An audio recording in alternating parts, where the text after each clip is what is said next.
Ngasigi wari asi Uttar Pradeshta leiba chahi 35 ta fariba Ronit kauba nupa macha amada asengba thokiba thodok amagi warini.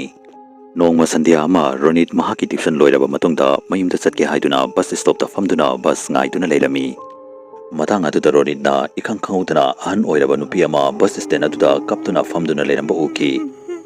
Hanupi adu pu ubada Ronit hanupi adu ki damakta nungaitaba ama poklami.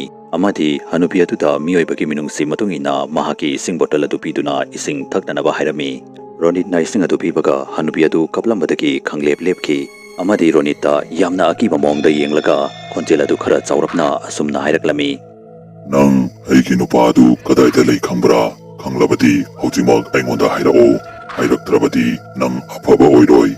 Ronit na hanupi adu ki wahang adu tabada mahaki khongthang adu ani ahumok maninglomda hantaraklami.